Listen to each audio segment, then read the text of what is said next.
4 kundan beri kasal eding. Dushanba kuni maktab bording, shu bilan maktabga ham bormading. Kasalman deb turib olding, to'g'rimi? Yo'tal, tomoq og'riq, burun bitishi bo'lib yotuvding. Kecha kechqurun ham uxlaganing yo'q.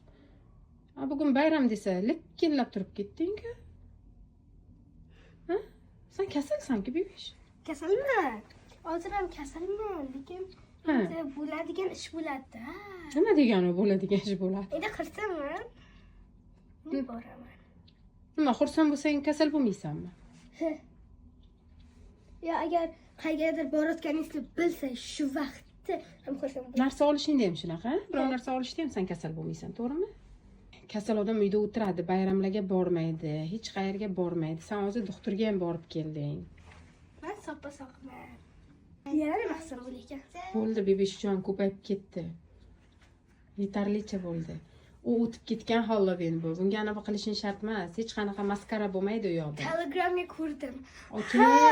Hech kimni ana bu tanlamaydi u yoqda. Kiyimini tanlaganda bu boshqa gap edi. Tanlarkan, shunaqa bo'larkan derdik. Hech narsa tanlamaydi. Prosta tak yeb ichib kelasizlar u yoqqa borib. Men ichim bo'lmaganman. Mana Men o'zim bo'lganman. Chizib qo'y deyapman, yo'q deyapti.